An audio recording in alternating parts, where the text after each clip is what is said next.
My name is Varsha and welcome to my channel. ഇന്ന് നമ്മൾ discuss ചെയ്യുന്നത് ലക്ഷദ്വീപിനെ കുറിച്ചാണ്.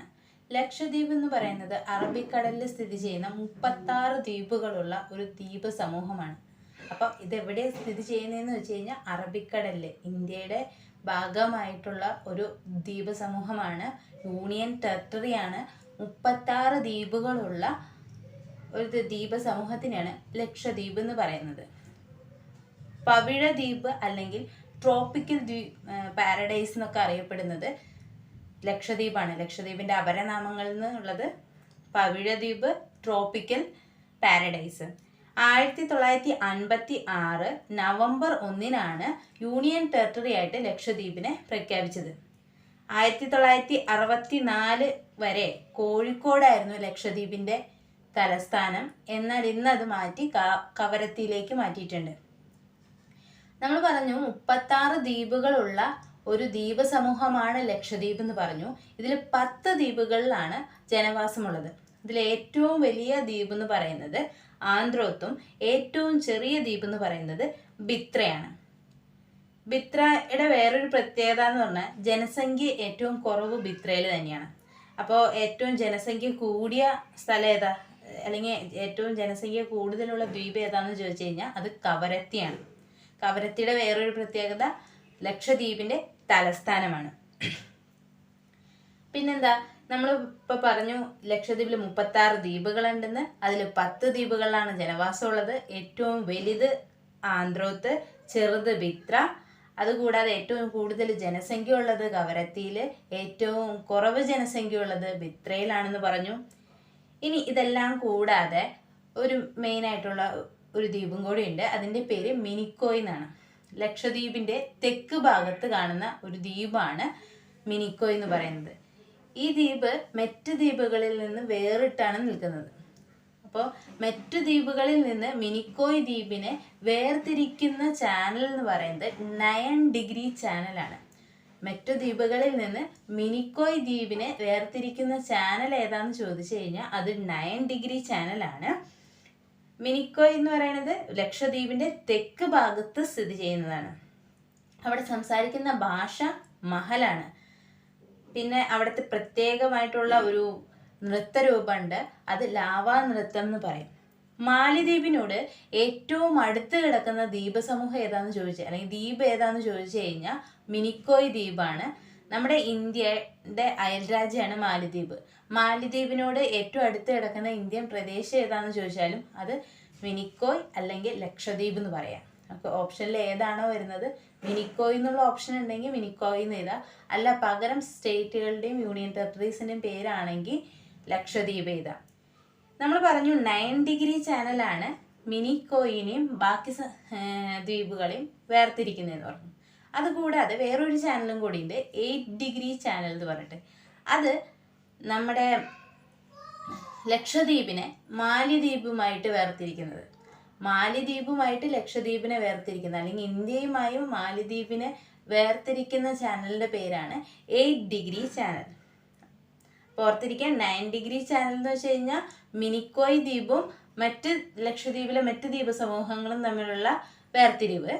ഇന്ത്യയിലും മാലിദ്വീപിനും ഇടയിലുള്ള വേർതിരിവാണ് 8 ഡിഗ്രി.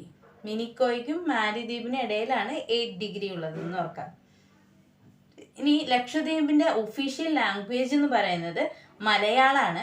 നമ്മൾ പറഞ്ഞു മഹൽ എന്നൊരു ഭാഷയുണ്ട് മിനിക്കോയിൽ സംസാരിക്കും, മിനിക്കോയ് ദ്വീപിൽ സംസാരിക്കുന്നത്. ഇത് കൂടാതെ ജസ്രി എന്നൊരു ഭാഷയും കൂടിയുണ്ട്. അപ്പോൾ 3 ഭാഷകളാണ് മെയിനായിട്ട് ലക്ഷദ്വീപിലുള്ളത്: മലയാളം, മഹൽ, ജസ്രി. ഇതിൽ മലയാളമാണ് ഒഫീഷ്യൽ ലാംഗ്വേജ്. അപ്പോൾ കേരളമല്ലാതെ വേറൊരു സ്ഥലത്ത് മലയാളം ഒഫീഷ്യൽ ലാംഗ്വേജ് ആയിട്ടുണ്ടെങ്കിൽ അത് ലക്ഷദ്വീപാണ്. ക്വസ്റ്റ്യൻ അങ്ങനെ വന്നു കഴിഞ്ഞാൽ കേരളം അല്ലാതെ വേറെ മലയാളം ഒഫീഷ്യൽ ലാംഗ്വേജ് ആയിട്ടുള്ള യൂണിയൻ ടെറിട്ടറി ഏതാണെന്ന് ചോദിച്ചു കഴിഞ്ഞാൽ, കേന്ദ്രഭരണ പ്രദേശം ഏതാണെന്ന് ചോദിച്ചു കഴിഞ്ഞാൽ അതിൻ്റെ ആൻസർ ലക്ഷദ്വീപാണ്. ഇനി ഇതിൽ മെയിനായിട്ടുള്ള നൃത്തരൂപങ്ങൾ ഏതൊക്കെയാണെന്ന് ചോദിച്ചു കഴിഞ്ഞാൽ നമ്മൾ ഓൾറെഡി പറഞ്ഞു മിനിക്കോയിൽ ലാവാ നൃത്തം ഉണ്ടെന്ന്. അതുകൂടാതെ പരിചകളി, കോൽക്കളി, ഈ 3 നൃത്തരൂപങ്ങളാണ് ലക്ഷദ്വീപിൻ്റെ പ്രധാന നൃത്തരൂപങ്ങൾ എന്ന് പറയുന്നത്. ലക്ഷദ്വീപിൽ ഒരേ ഒരു ജില്ലയുള്ളൂ. അതുപോലെ തന്നെ ഒരു ലോകസഭാ മണ്ഡലവും. രാജ്യസഭാ മണ്ഡലങ്ങളും നിയമസഭാ മണ്ഡലങ്ങളും ഇല്ല. അപ്പോൾ ഒരേ ഒരു ജില്ലയുള്ളൂ. ലോകസഭാ മണ്ഡലം 1, രാജ്യസഭയും നിയമസഭയും മണ്ഡലങ്ങളില്ല. ഇനി നമ്മുടെ ലക്ഷദ്വീപ് നമ്മുടെ ഇന്ത്യയുടെ സ്വാതന്ത്ര്യത്തിന് മുൻപ് അറക്കൽ രാജവംശം, അല്ലെങ്കിൽ കേരളത്തിലെ ഏക മുസ്ലിം രാജവംശമായിരുന്നു അറക്കൽ രാജവംശം. ഈ അറക്കൽ രാജവംശത്തിൻ്റെ അണ്ടറിലായിരുന്നു ലക്ഷദ്വീപ്.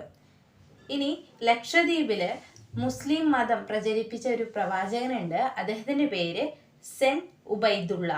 സെന്റ് ഉബൈദുള്ള എന്നുള്ളൊരു വ്യക്തിയാണ് ലക്ഷദ്വീപിൽ മുസ്ലിം മതം പ്രചരിപ്പിച്ചിരുന്നത്. ഇനി അവിടുത്തെ മെയിൻ ആയിട്ടുള്ള വരുമാന മാർഗം എന്ന് പറയുന്നത് മത്സ്യബന്ധനവും വിനോദസഞ്ചാരവുമാണ്. മെയിൻ ആയിട്ടുള്ള കാർഷിക വിള ഏതാണെന്ന് ചോദിച്ചു കഴിഞ്ഞാൽ തെങ്ങാണ്. അപ്പോൾ മെയിൻ ആയിട്ടുള്ള കാര്യങ്ങളൊക്കെ പറഞ്ഞു. ഇനി ഒന്നും കൂടി നമുക്ക് റിവൈസ് ചെയ്യാം. ലക്ഷദ്വീപ് 1956 നവംബർ 1 രൂപീകൃതമായത്. 1964 വരെ കോഴിക്കോടായിരുന്നു ലക്ഷദ്വീപിൻ്റെ തലസ്ഥാനം. എന്നാൽ ഇപ്പോൾ അത് കവരത്തിയാണ്. 1973 വരെ ലക്കാദ്വീപ്സ് എന്നാണ് ലക്ഷദ്വീപ് അറിയപ്പെട്ടിരുന്നത്. മെയിനായിട്ട് 3 വർഷങ്ങൾ ഓർത്ത് വയ്ക്കുക. 1956, 64, 73. 56 നവംബർ 1 ലക്ഷദ്വീപ് രൂപീകൃതമായി. 64 വരെ കോഴിക്കോടായിരുന്നു, ഇപ്പോൾ അത് കവരത്തിയായി. 73 നവംബർ 1 വരെ ലക്കാദ്വീപ്സ് എന്നാണ് അറിയപ്പെട്ടിരുന്നത്. ഇന്ത്യ പവിഴ ദ്വീപ് അല്ലെങ്കിൽ ട്രോപ്പിക്കൽ പാരഡൈസ് എന്നിവയാണ്. 36 ദ്വീപുകളുള്ള ഒരു ദ്വീപ സമൂഹമാണ് ലക്ഷദ്വീപ്. ഇതിൽ 10 എണ്ണത്തിൽ മാത്രമേ ജനവാസം ഉള്ളൂ. ഏറ്റവും വലിയ ദ്വീപ് എന്ന് പറയുന്നത് ആന്ത്രോത്തും ഏറ്റവും ചെറിയ ദ്വീപ് എന്ന് പറയുന്നത് ബിത്രയാണ്. റെഡ് ഫ്രൂട്ടാണ് ഒഫീഷ്യൽ ഫ്രൂട്ട്. ഔദ്യോഗിക പക്ഷി ഏതാണെന്ന് ചോദിച്ചു കഴിഞ്ഞാൽ സുട്ടിട്ടൈൻ. അതുപോലെ തന്നെ ഔദ്യോഗിക മൃഗം ഏതാണെന്ന് ചോദിച്ചു കഴിഞ്ഞാൽ ബട്ടർഫ്ലൈ ഫിഷാണ്. നമ്മുടെ കേരള ഹൈക്കോടതി ആണ് ലക്ഷദ്വീപിൻ്റെ ഹൈക്കോടതി. അതുപോലെ തന്നെ ഏറ്റവും ജനസംഖ്യ കുറഞ്ഞ കേന്ദ്രഭരണ പ്രദേശവും ഏറ്റവും ഉയർന്ന സാക്ഷരതാ നിരക്കുള്ള പ്രദേശമാണ് ലക്ഷദ്വീപ്. ഇത്രയും കാര്യങ്ങളാണ് മെയിനായിട്ട് ലക്ഷദ്വീപിൽ കുറിച്ച് പഠിക്കാനുള്ളത്. ഇനി ഏതെങ്കിലും പോയിന്റ്സ് വിട്ടുപോയിട്ടുണ്ടെങ്കിൽ താഴെ കമൻറ്റ് ചെയ്യുക. ഏതെങ്കിലും കാര്യങ്ങൾ തെറ്റായിട്ട് പറഞ്ഞിട്ടുണ്ടെങ്കിലും താഴെ കമൻറ്റ് ചെയ്യുക. നിങ്ങൾക്ക് ഇഷ്ടപ്പെട്ടിട്ടുണ്ടെങ്കിൽ വീഡിയോ ലൈക്ക് ചെയ്യുക, മറ്റുള്ളവരിലേക്ക് ഷെയർ ചെയ്യുക. Thank you for watching.